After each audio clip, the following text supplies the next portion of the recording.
तो दोस्तों, चीन और भारत के बीच में 15 जून की रात को पत्थर मार लड़ाई हुई और इसमें चीन ने एज पर यूएस इंटेलिजेंस अपने 35 जवान खो दिए। पर मैं क्या कह रही था, मैं कह रहा था ये तो इंडियन आर्मी है जिसके साथ चीन की लड़ाई हुई। जो अगर जामिया के लॉन्डो के साथ लड़ाई हो जाती तो भाई साहब ऐसे बटुए पत्थर फेंक फेंक के मारते, भाई साहब इनकी नानी आ जाती। और वहीं अगर कोई कश्मीर के सेपरेटिस्ट आ जाते तो भाई साहब ये धूं धूं करके भागते, धूं धूं करके। तो दोस्तों, आज की इस वीडियो में हम ऐसे ही लिब्रांडुओं का हालचाल आपको बताएंगे और साथ ही साथ बताएंगे इन लिब्रांडुओं को भारत चीन के स्कफल्स का इतिहास।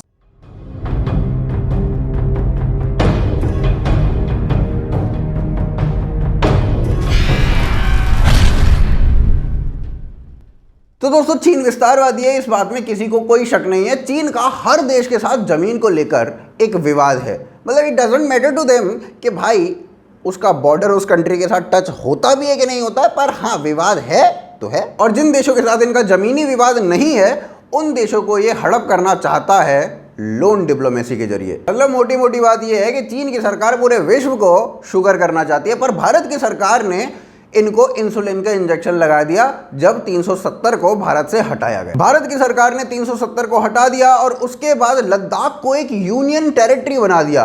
इस बात का चीन को बहुत बुरा लगा, मतलब इतना बुरा लगा कि वो यूएन चले गए और यूएन में जाके कह रहे हैं कि देखिए ऐसा कोई करता है भला।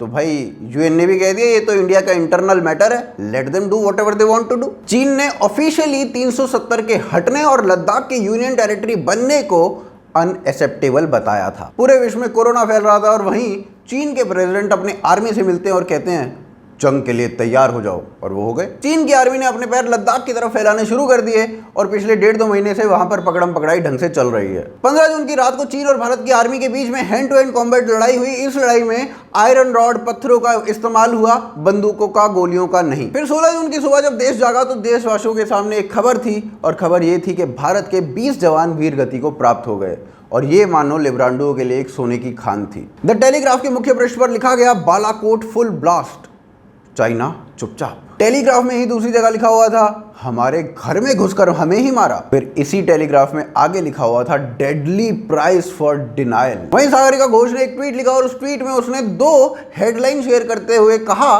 कि भाई असली पेट्रियोटिज्म लोगों को सच बताने में है, ना कि डिनायल मोड में जाने में। और इन हेडलाइन के थ्रू ये क्या सच दिखाना चाहती थी? तो भाई साहब हेडलाइन एक थी इंडियन एक्सप्रेस की और इंडियन एक्सप्रेस की हेडलाइन में ये लिखा था कि भाई भारत के जो जवान हैं वो चाइना को जवाब देते देते मारे गए। और दूसरी हेडलाइन थी टाइम्स ऑफ इंडिया की जिसमें यह लिखा हुआ था कि पिछले 53 सालों में सबसे गंदी लड़ाई है भारत और चाइना के बीच में, जिसमें भारत के 20 जवान मारे गए। अब सागरिका घोष के हिसाब से टाइम्स ऑफ इंडिया वाली जो हेडलाइन है वो सही है, क्योंकि इनके हिसाब से भारतीय जवानों ने रिटेलिएट तो किया ही नहीं, भारतीय जवानों ने चीन के जवानों को तो मारा ही नहीं। करण दलवार ने ये फोटो शेयर की अपने इंस्टा स्टोरी पर।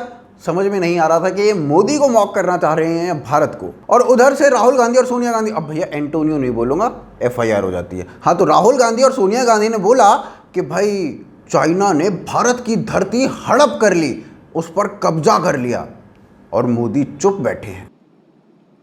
आज जब देश में इस घटना को लेकर भारी आक्रोश है तो प्रधानमंत्री को सामने आकर देश को सच्चाई बतानी चाहिए कि चीन ने हमारी सरजमी पर कब्जा कैसे किया। पर दोस्तों, क्या इन सभी लिब्रांडुओं में से कोई एक लिब्रांडु भी सही है? तो भैया सबसे पहले तो टेलीग्राफ, जिसने ये लिखा कि मोदी चुपचाप बैठे हैं, और दूसरी बात चाइना ने भारत को घर में घुस के मारा। तो भाई ऐसा है, भारत ने चाइना के ज्यादा लोगों को मारा और इसको हमने एक वीडियो में ढंग से कवर किया है, आप उस वीडियो को जरूर देखिए, लिंक आई बटन और डिस्क्रिप्शन में दिया गया है। और मोदी चुपचाप इसलिए नहीं थे क्योंकि मोदी ने फ्री हैंड दे दिया था इंडियन आर्मी को कि भाई तुम्हें दिल्ली की तरफ देखने की कोई जरूरत नहीं है, अगर चीनी कुछ करे तो अपनी समझबूझ के हिसाब से वहीं पर करारा जवाब देना। उधर से राहुल गांधी और सोनिया गांधी का सवाल भी गलत है, क्योंकि उन्होंने ये कहा कि चाइना ने भारत की जो जमीन है वो हड़प कर लिया और इस पर मोदी चुप बैठे हैं। पर भैया क्या ऐसा सही में हुआ है? क्या चीन ने भारत की जमीन हड़प की है?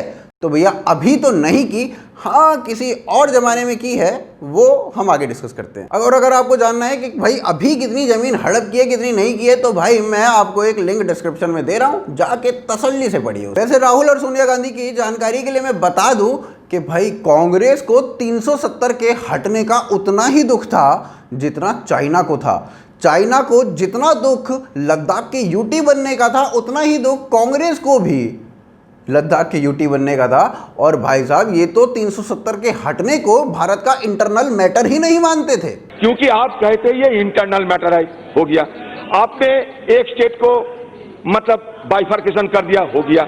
लेकिन नहीं, लेकिन मेरा कहना है कि 1948 में जहां यूनाइटेड नेशंस की मॉनिटरिंग हो रहे हैं, वो क्या इंटरनल मामला है? नंबर 1। शिमला एग्रीमेंट, लाहौर समझौता हम लोग किए थे, वो क्या इंटरनल मामला थे? ये बायलैटरल। कुछ दिन पहले जयशंकर जी पोम्पियो जी को कहा कि ये हमारा बायलैटरल मामला है, आप इसमें दखल अंदाज मत करो। तो फिर उसके बाद भी क्या जम्मू कश्मीर इंटरनल मामला हो सकता है? ये तरह तरह की बात है। अब दोस्तों टाइमलाइन के ऊपर एक नजर डाली जाए और देखा जाए कि भारत की जमीन चाइना ने कब कब हड़प की है, और ये शायद रियलिटी चेक होगा सोनिया गांधी और राहुल गांधी के लिए। साल 1962 चाइना ने अक्साई चीन को अपने कब्जे में कर लिया, और उसके बाद भारत के प्रधानमंत्री ने कहा हाँ भाई ले लो कोई बात नहीं, यहाँ पर तो घास का एक टुकड़ा भी नहीं उगता। ये बात हमारे भाई साहब मतलब चिचा ने पार्लियामेंट में खड़े होकर बोली, और उसी पार्लियामेंट में फिर दूसरे पार्लियामेंटेरियन महावीर त्यागी ने खड़े होकर कहा कि भाई देखिए मेरी टांट पे एक बाल का तिनका नहीं उगता, इसे भी किसी और को ही दे दो। और जो लिबराडो ये कह रहे हैं कि भाई 1962 के बाद 2020 में ही आके चीन और भारत का स्कफल शुरू हुआ है, उससे पहले तो कुछ हुआ ही नहीं, तो भाई उनके लिए भी एक रियलिटी चेक है। आप देखिए साल 1980 से लगातार 2013 तक चाइना धीरे धीरे करके ईस्टर्न लद्दाख को अपने टेरिटरी में मिलाता जा रहा है, और इस बात की खबर भारत की मीडिया दे भी नहीं रही है, क्योंकि हिंदी चीनी भाई भाई होता है। चाइना ने 45 किलोमीटर के काकजुंग को अपने कब्जे में कर लिया, और इससे हुआ क्या कि भाई जो चरवाहे अपनी भेड़ बकरियों को चराने के लिए जाते थे उस जगह पर, उनकी वो जगह छिन गई। ऐसा करने वो सर्दियों में जाया करते थे, वहीं पर घास उन्हें मिलती थी। लद्दाख चाइना का जो पहले बॉर्डर था वो केजू नारो तक हुआ करता था, वो अब सिमट कर दुमचेल तक हो चुका है। साल 1989 में चाइना ने नत्सांग पर कब्जा किया, और साल 1991 में नाकुंग पर कब्जा उन्होंने जमा लिया। फिर अगले ही साल यानी कि 1992 में लुगमा सरजिंग को भारत ने चाइना के हवाले कर दिया, और उसके बाद 2008 में फिर से भारत ने लद्दाख की एक टेरिटरी को खो दिया जिसका नाम था काकजुंग। साल 2013 में देपसोंग स्टैंड ऑफ हुआ, और चीन की पीएलए ने भारत के 19 किलोमीटर अंदर घुस के अपने कैंप वैम्प लगा लिए। कितनी ही डिबेट रवीश कुमार ने कर दी, और कितने ही आर्टिकल टेलीग्राफ ने लिख दिए 2013 में, हम सभी को सब कुछ पता है। और अगर टाइम्स ऑफ इंडिया कल ये लिखता है कि ये 53 सालों का सबसे बुरी लड़ाई है भारत और चीन के बीच में, जिसमें भारत के 20 जवान शहीद हो गए, तो भाई एक तरीके से टाइम्स ऑफ इंडिया सही भी है, क्योंकि इन 53 सालों में तो भारत की सरकार चीन को बार बार यही कहती आई है, वैसे तो ये जमीन हमारी है पर तुम ले लो चलेगा, क्योंकि हिंदी चीनी भाई भाई होता है। साल 2013 में शाम सरन रिपोर्ट आती है, और शाम सरन रिपोर्ट के अनुसार भारत चीन के हाथों 640 स्क्वायर किलोमीटर का एरिया लूज कर चुका था साल 2013 तक। वहीं इस रिपोर्ट को तत्कालीन मनमोहन सरकार ने सिरे से खारिज कर दिया, और कहा कि भैया ऐसा कुछ नहीं है, कोई चाइना ने हमारी जमीन पर कब्जा नहीं किया है। लेकिन मनमोहन सरकार के डिनाइल मोड में जाने की पोल तो वही खुल जाती है जब चाइना के जो सैनिक होते हैं वो भारतीय सैनिकों को राही नाला में जाने से रोक देते हैं। अब राखी नाला क्या है? राखी नाला भाई साहब वो जगह है जहां पर भारतीय एयरफोर्स ने दुनिया की सबसे हाईएस्ट एयर लैंडिंग स्ट्रिप बनाई थी साल 2008 में, और जो भारतीय सैनिकों को राखी नाला में जाने से रोका गया वो रोका गया साल 2013 में। मतलब साल 2008 तक वो जगह हमारी थी, हमने वहां पर बेस भी बनाया, लेकिन साल 2013 में वो जगह चीन की हो गई। इतना सब कुछ हो गया, उसके बावजूद भारत की सरकार से भारत की मीडिया कोई सवाल नहीं कर रही थी, लेकिन गोदी मीडिया अभी बनी है। साल 2014 से साल 2020 लद्दाख का 1 इंच भी चीन की सेना अपने कब्जे में नहीं कर पाई है, लेकिन फिर भी द प्रिंट को लगता है भारत की उंगली चाइना के पैरों तले दबाई जा चुकी है। दोस्तों 15 जून को भारत के 20 जवान वीरगति को प्राप्त हुए। ये बात फैक्ट है। लेकिन चाइना के कितने जवान शहीद हुए इसके बारे में कुछ नहीं पता, क्योंकि चाइना गुडविल जेस्टर के तौर पर ये बताना नहीं चाहती है। कमबख्त ये गुडविल जेस्टर इतना भयंकर दिखाते हैं कि कोरोना टाइम पर एग्जैक्ट अमाउंट नहीं बता रहे थे कि कितने लोग कोरोना पॉजिटिव हैं।